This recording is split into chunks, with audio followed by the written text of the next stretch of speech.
लाओ मुझे दो। रहने दे, मैं कर लूंगी। मुझे दो। मैंने कहा ना रहने दे।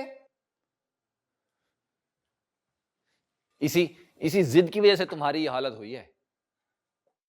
बहुत खुश हूं मैं अपने इस हाल में। लेकिन मैं खुश नहीं हूं। तो अब ना देखा करे मेरी तरफ। किसने कहा है आपसे?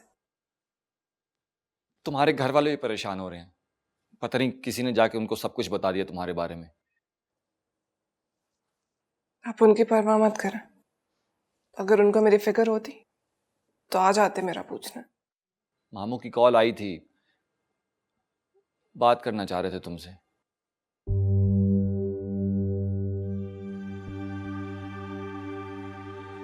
और आपने क्या कहा उनसे? कि मैं किसी तख्त पर बैठ के तस्बीहां पढ़ रही हूं अपने दर्जात की बुलंदी के लिए। वैसे लाएं दें फोन मुझे, मैं खुद कह देती हूँ उनसे। तुम अच्छी तरह जानती हो इस चीज की इजाजत नहीं है मुझे। आपको सिर्फ एक बाल्टी उठाने की इजाजत है मेरे साथ, बस।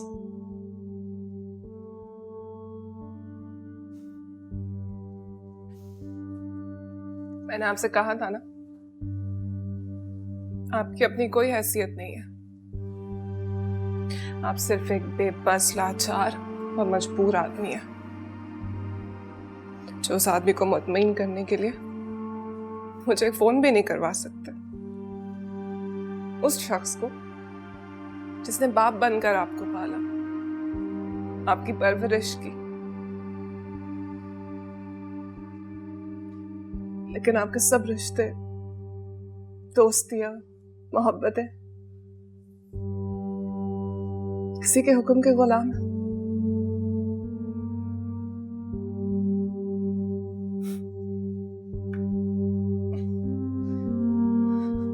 रुको।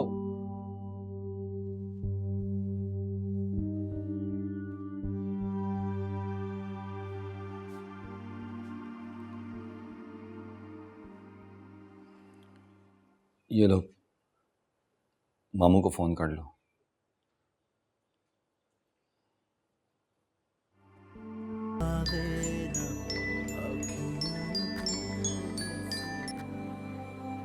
हेलो। अस्सलाम वालेकुम बाबा। अरे वालेकुम अस्सलाम। कैसी है बेटा तू? मैं ठीक हूँ बाबा, आप कैसे हैं? अरे मुझे क्या होना है, अल्लाह तुझे सलामत रखे। अरे खुशियां दे। बहुत खुश हूँ बाबा। देख सच सच बता, तूने कभी मुझसे झूठ नहीं बोला।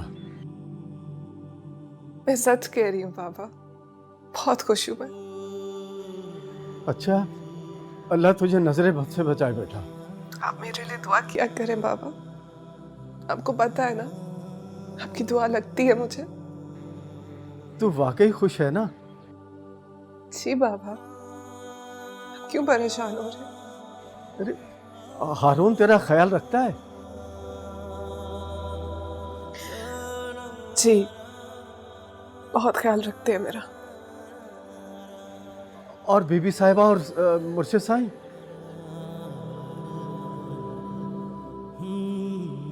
सब बाबा, अपनी सर आंखों पर बैठाया हुआ है मुझे सबने। अरे पता नहीं कौन कम वक्त आके बता गया कि तू वहां नौकरों के साथ रहती है, दिन रात झाड़ू पोंछा करती है। झूठ बोला है उसने आपसे। सब जलते हैं ना मुझसे। अच्छा देख, इस इतवार को ना दुकान बंद करके मैं तेरे पास आऊंगा। नहीं बाबा, आप अभी मत आइएगा। क्यों बेटा, अभी वजीफे खत्म नहीं हुए क्या? जी बाबा। अच्छा, बहुत दिन हो गए थे तुझे देखे बेटा, तेरी बहुत याद आती है। अब भी बहुत याद आ रही है बाबा।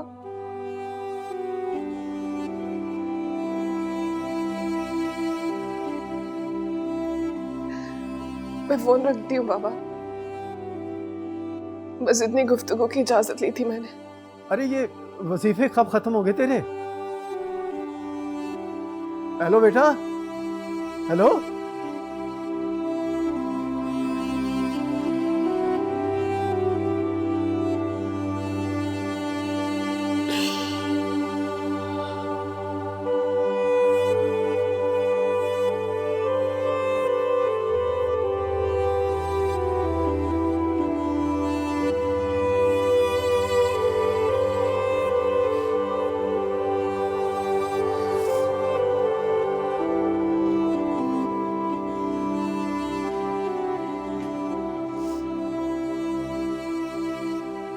माफ कर दे मुझे,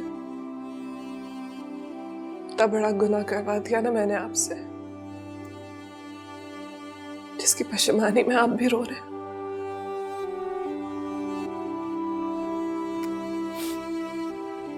तुम क्या समझती हो? पत्थर का हूं मैं, मेरे सीने में दिल नहीं है। मुझे उन लोगों की याद नहीं आती।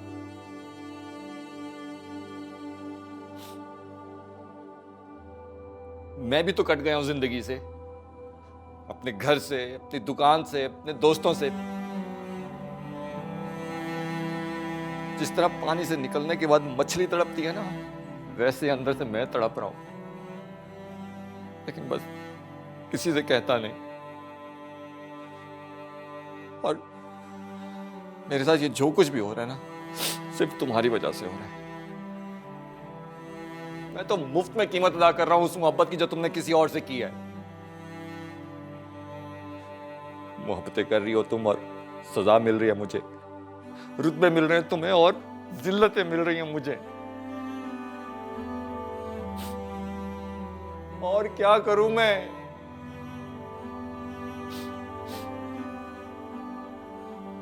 तुम बताओ क्या करूं मैं? कुलसुम, सिर्फ एक एतकाद बचा है मेरे पास, उसका भी खो दूं।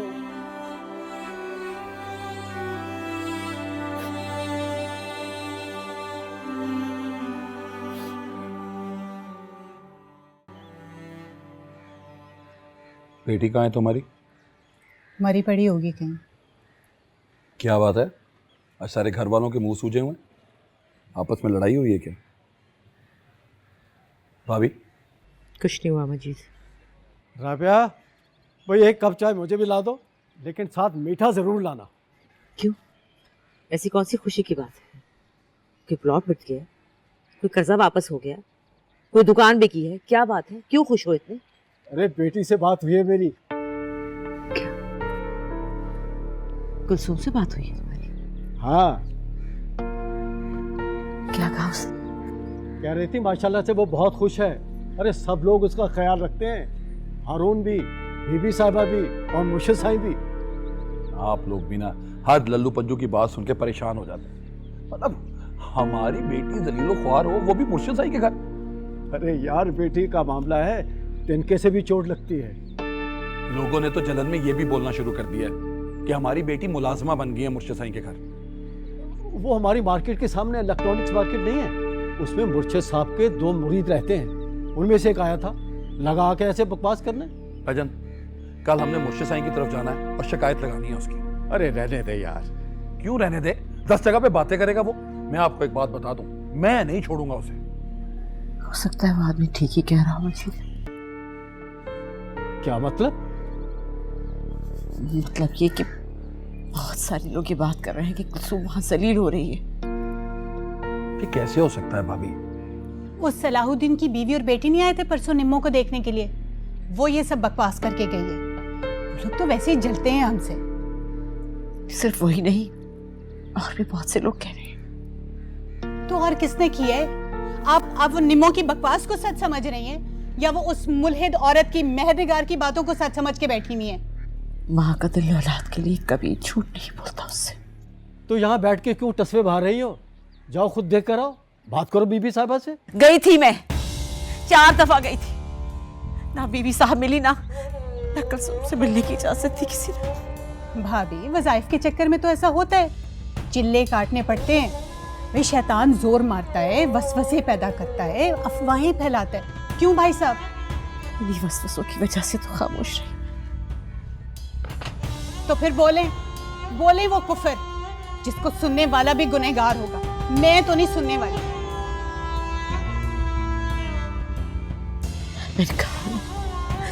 मैंने कहा ना हमारी बेटी जलील हो रही है वहां पर। गनी हमारी बेटी जलील हो रही है वहां पर। खुदा के लिए कुछ करो, खुदा के लिए।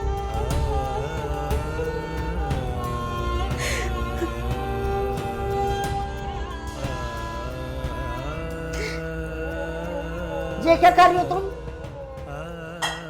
सफाई कर रही हूँ। सफाई कर रही हो या कुछ और? क्या मतलब आपका? कुछ और क्या? आपको नजर नहीं आ रहा? सफाई कर रही हूँ। अगर बीबी साहबा को और मुर्शिद साईं को कुछ हो गया ना तो तुम ही जिम्मेदार होगी। उन्होंने सख्ती से मना किया है कि तुम्हें उनके खाने के करीब ना आने दिया जाए। तुम कुछ भी मिला सकती हो उनके खाने में, हत्ता के जहर भी। कैसी बातें कर रही हो ज़ीनत? क्या हो गया तुम्हें? ये बीबी साहबा के खाने में जहर मिलाएगी? तुमने ऐसा सोच भी कैसे लिया? मैंने नहीं सोचा ऐसा। ये मुर्शिद साईं का हुक्म है कि इसको उनकी खाने पीने की चीजों के नजदीक ना जाने दिया जाए। तुझे तो मैं बाद में पूछूंगी। चल जाजी, चल। पर तू यहाँ क्या कर रही है? तू भी जा। देखो ज़ीनत, कुछ भी हो जाए कुलसूम ऐसी नहीं है। अच्छा, तो मैं मुर्शिद साईं के बजाय तुम्हारी बातों पे यकीन कर लूं। वाह भाई वाह। अच्छा ठीक है, मत करो यकीन। ये लो, ये आटा है, चेक कर लेना कहीं इसमें जहर ना हो।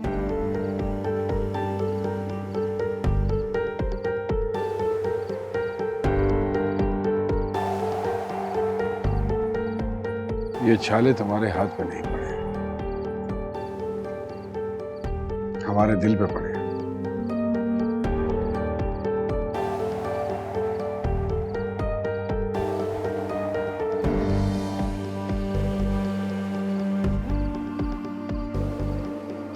ये सजा तुम नहीं काट रहे, ये सजा तो हम काट रहे हैं।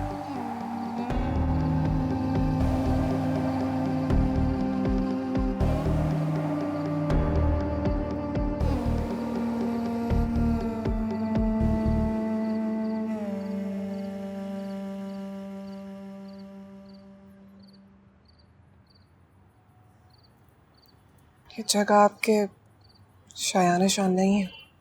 तुमने हमारी शान रहने ही कब दी है?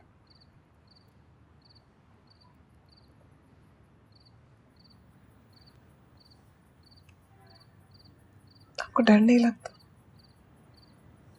अगर किसी ने देख लिया तो? यहाँ सब बंदे बसते हैं, बस वही देखते हैं जो मैं दिखाना चाहता हूँ।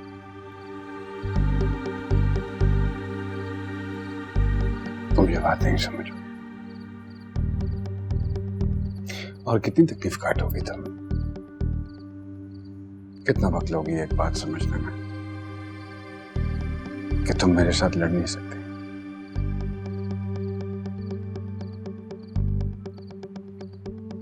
थक हार कर, हलकान होकर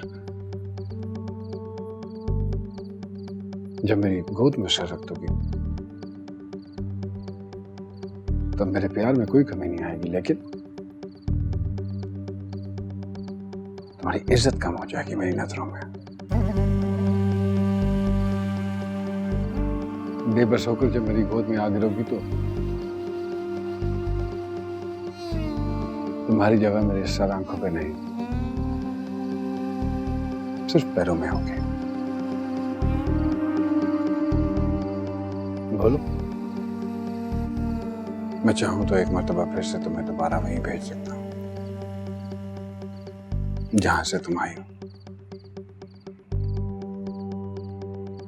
जहां सब तुम्हारे सामने हाथ बांधे खड़े थे। अगर भूल नहीं सकती तो आंख से इशारा करता हूं। मुझे गंदे बर्तन धोने जाना है, देर हो रही है। ज़ीनत खामखा नाराज हो गई।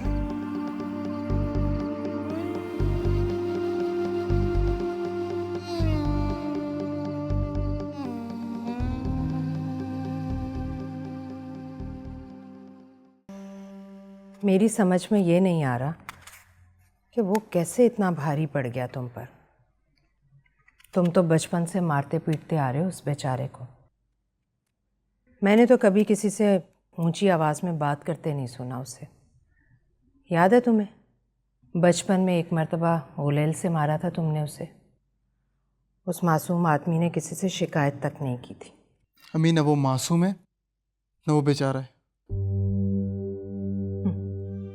नहीं बिलाल, वो तो एक मासूम सा बकरा है, कुर्बानी का बकरा। दरिंदे तो वो हैं जो उसे कुर्बान कर रहे हैं। उसके गले में इत्तेकाद की रस्सी डालकर उन्होंने उसे तुम्हारे सामने बांध दिया है। तो फिर रस्सी से बंधे हुए बकरे में इतनी ताकत कहाँ से आ गई?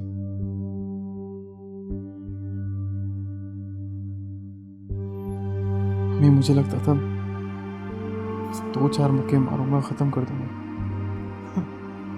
लेकिन उसने तो मुझे ही मार के गिरा दिया। इस तरह तो इंसान सिर्फ औरत के लिए लड़ता है। तो इसका मतलब है वो तुमसे ज्यादा प्यार करता है कुलसुम से, जो उसने तुम्हें पिछाड़ दिया। लड़ाई अभी खत्म नहीं हुई अम्मी। तो क्या तुम उसे मार दोगे? हो सकता है तुम उसे मार दो, लेकिन कुलसुम तुम्हें फिर भी नहीं मिलेगी। ना मिले मगर आजाद तो हो जाएगी ना। उसके बाद ही तो कैद होगी वो।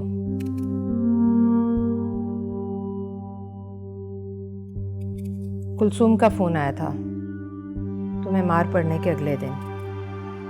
बात करना चाहती थी तुमसे। क्या बात करना चाह रही थी अम्मी? अम्मी, मैं आपसे कुछ पूछ रहा हूँ, वो क्या बात करना चाह रही थी? वो बोल रही थी तुम्हारी और हारून की लड़ाई में तुम दोनों हार जाओगे। जीत होगी तो सिर्फ पीर हबीबुल्ला शाह की।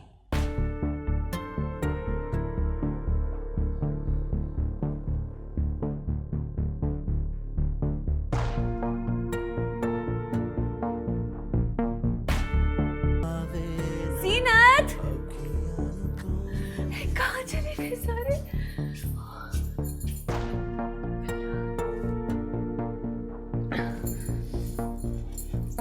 खादमा,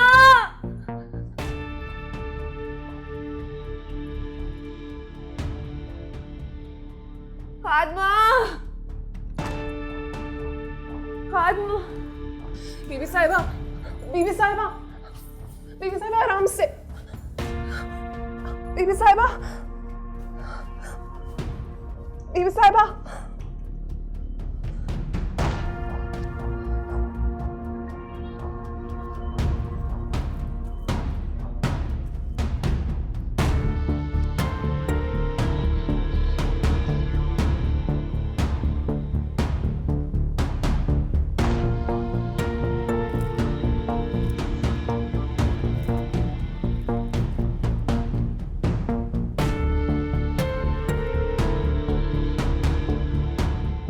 बहुत खूब।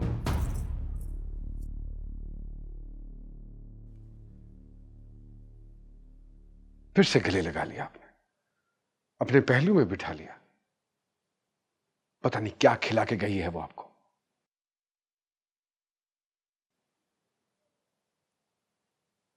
कुछ पूछ रहा हूं आपसे, जानना चाहूंगा कि यह जुर्रत किसने दी है उसे?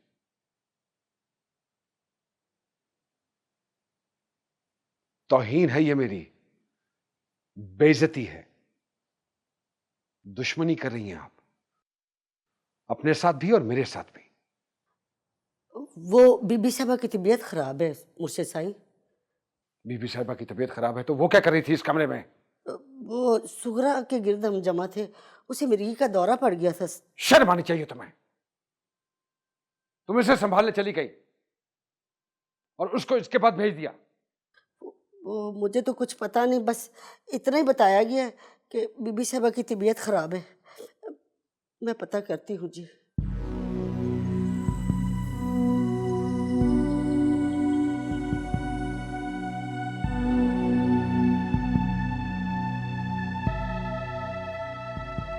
क्या हुआ है आपको?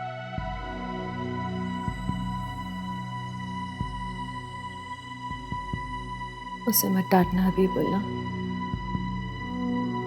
उसे कुदरत ने मेरे पास भेजा।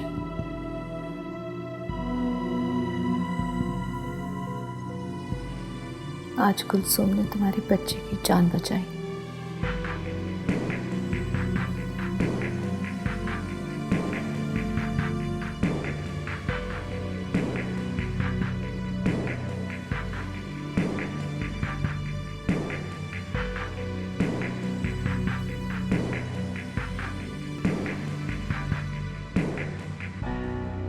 अगर मैं बीबी साहिबा को ना पकड़ती तो वो गिर जाती। चक्कर आ रहे थे उन्हें। चक्कर भी उन्हें तेरी वजह से आ रहे थे। तुमने शक्ल दिखाई होगी उन्हें अपनी। मैं उनके आने से पहले ही दरवाजे के पीछे छुप गई थी। उन्हें तो पता भी नहीं कि मैं वहां थी। तुमने देखा कि सारे के सारे सुगरा पे लगे हुए हैं। बस यही मौका है किसी तरह बीबी साहिबा के पैर पकड़ लूं। अल्लाह का शुक्र है जीनत कि अब वो ठीक है। अब थोड़ी देर के बाद जाके उनसे पूछ लीजिएगा कि उन्हें क्या हुआ था। बीबी साहिबा रहम खाती हैं, पर्दे रखती हैं, बचा लेगी वे तुम्हें। मगर मुर्शिद साईं वो कभी माफ नहीं करेगी। अरे तूने तो बेड़ा गर्क करके रख दिया मेरा। अब वो मुझे नहीं छोड़ेगी। क्या हुआ है? अब मैं बांध के रखूंगी तेरे पैरों में रस्सी, पड़ी रहे वहीं उसी कमरे में मरे। जब से तू आई है ना मेरी बेइज्जती करवाई जा रही है। उम्र भर की मेहनत को मिट्टी में मिला के रख दिया। अब क्या आखिरी उम्र में मुर्शिद साईं की नाराजगी लेकर मरूंगी। जीनत बताओ तो सही, हुआ क्या? मुझे बताओ क्या हुआ? तू तो रहने दे, तुझसे तो बात ही नहीं करनी। अगर तू मर्द होता ना तो संभाल कर रखता अपनी बीवी को, ऐसे दूसरों के गले नहीं पड़ी होती।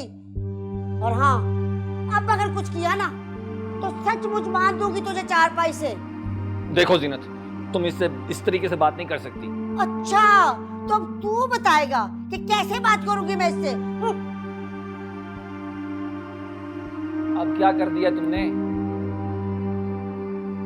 मैंने जो कुछ भी किया ना उसके लिए सारी जिंदगी आपके मुर्शिद साईं को मेरा एहसानमंद होना चाहिए।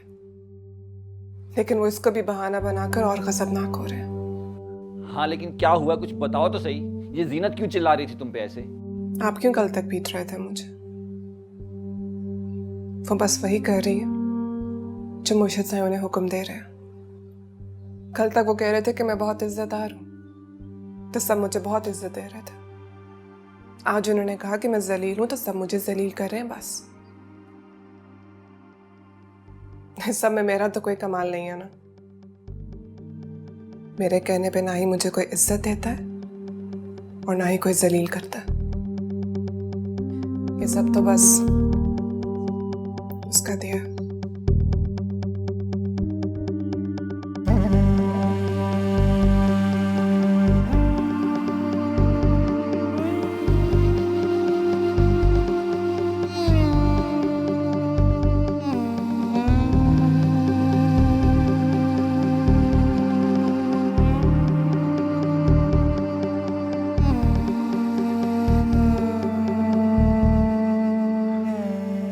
अब इसके बदले में क्या किया जाए बताइए?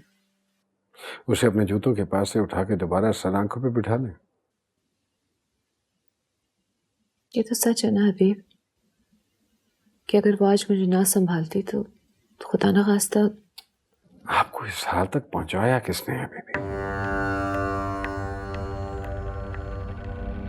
आप जैसी मजबूत औरत अगर लड़खड़ा गई है तो इसकी वजह कौन है?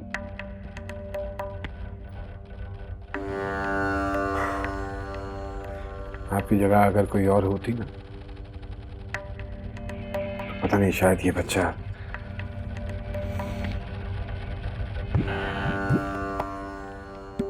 वो अब भी छुप छुप के खेल खेल रही है, आपको जज्बाती बनाकर कमजोर कर रही है। वो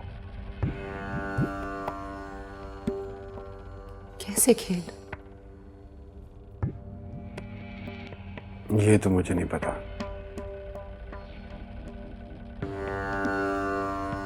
औरत के मकरो फरेब तक आज तक मैं मत नहीं पहुंच सका। वो क्या करेगी? पीछे रही क्या क्या करने को।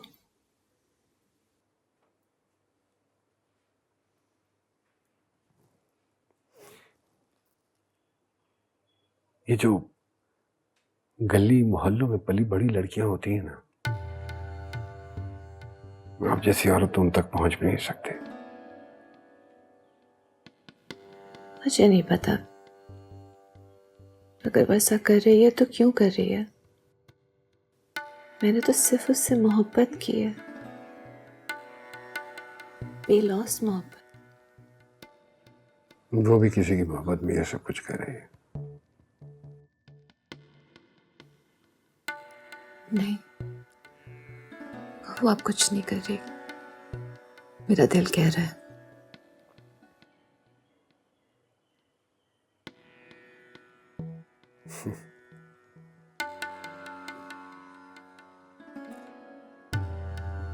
इस दिल में मेरे लिए भी कुछ जगह बची है या सारी जगह उसने ले ली है?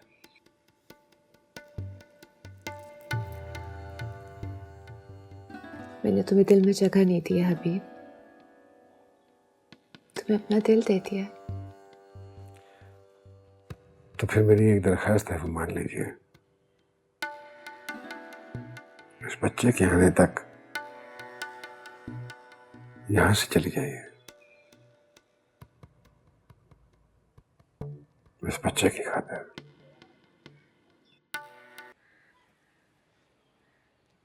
तप रही हो तुम, कितना तेज बुखार है तुम्हें।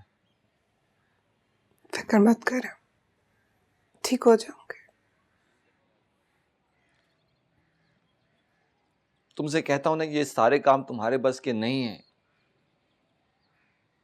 कितने नाजों से पली हो उस घर में।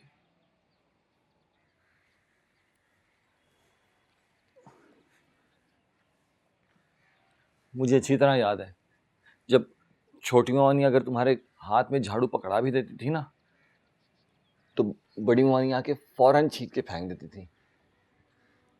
वो तुम्हारे इन हाथों में किताबें देखना चाहती थी कुलसुम। अभी भी वो किताब है मेरे हाथ में, इसीलिए तो झाड़ू पोंछा कर रही हूँ, बर्तन धो रही हूँ। अगर ना उठाई होती तो पकड़ लेती आपके मुर्शिद का हाथ।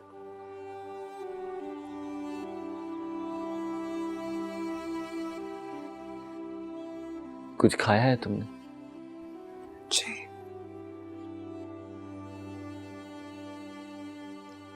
बचपन में भी जब तुमसे पूछते थे ना कि तुमने दवाई खा ली, तो ऐसी झूठी जी कहती थी तुम।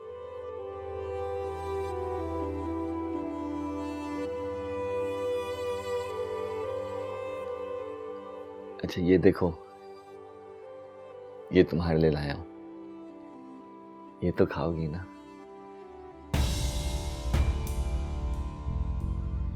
ये आप उसी मोहल्ले से लाया ना? क्यों? मुझे पता था तुम यहां से कुछ नहीं खाओगी, लेकिन ये तो खाओगी ना? मैंने कितनी बार आपको मना किया, वहां ना जाया करें। क्यों जाते हैं वहां पे? आइंदा आप कभी नहीं जाएंगे वहां पे, मुझसे वादा करें। देखो कुलसुम, मारने वाला तो कहीं भी आ सकता है, तो फिर डरना कैसा? खुदा, तू क्यों नहीं दिखा देता इनको कि तू बड़ा है? तेरे बंदों की खुदाई नहीं है। चल कुलसुम बीबी, तेरी पेशी है।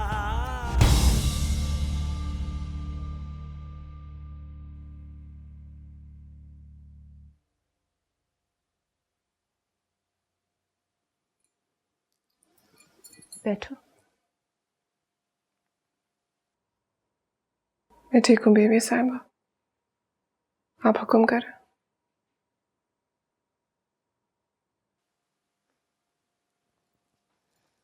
मैं जानती हूँ कि तुम बुखार से उठ के आई हो। ये दवा खा लो, तबीयत ठीक हो जाएगी।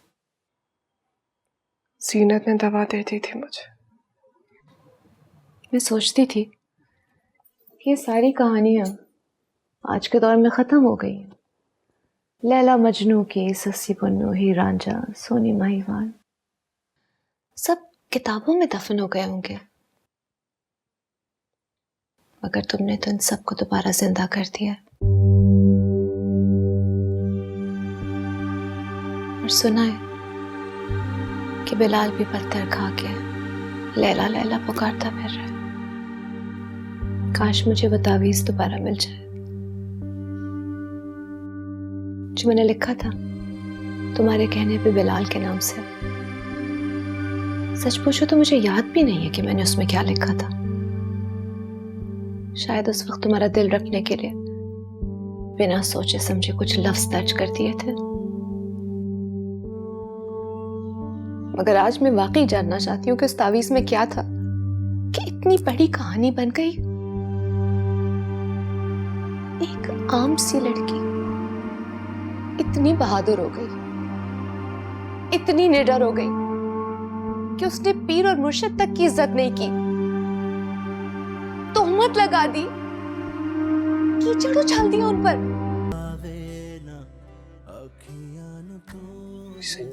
एक नई हिकमत अमली बना ली है इस नई सूरत हाल की रोशनी में। सही हम हारून को खत्म करने की बजाय हारून के जरिए बिलाल ही को क्यों ना खत्म कर डालें।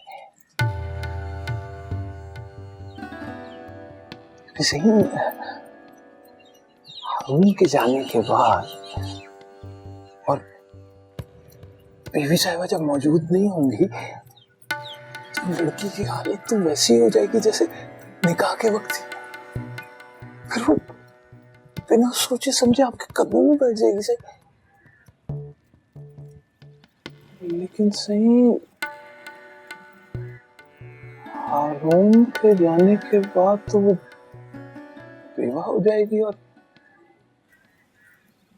बीवी साहब तो शरीयत की बड़ी पाबंद है, आप जानते ही हैं। वो तो उसके लिए फिर कोई दूसरा रिश्ता तलाश करने को कहेंगे। तो मैंने तुमसे कहा था खलीफा कि तुम कोई प्लान नहीं बनाओगे, वही करोगे जो मैं कहूंगा। सही में मेरा बदल गई है सूरत हाल, बिल्कुल बदल गई है। औरत के दिल में अगर शक बैठ जाए तो किसी किस्म की कसम या यकीन दहानी उसको खत्म नहीं कर सकती। कुलसूम का इस छत के नीचे उनके साथ रहना मुमकिन नहीं है। जाना होगा उसे यहां से। बिलाल की वारदात कामयाब होगी, वो हारून की जान ले लेगा और कुलसूम को अपने साथ ले जाएगा।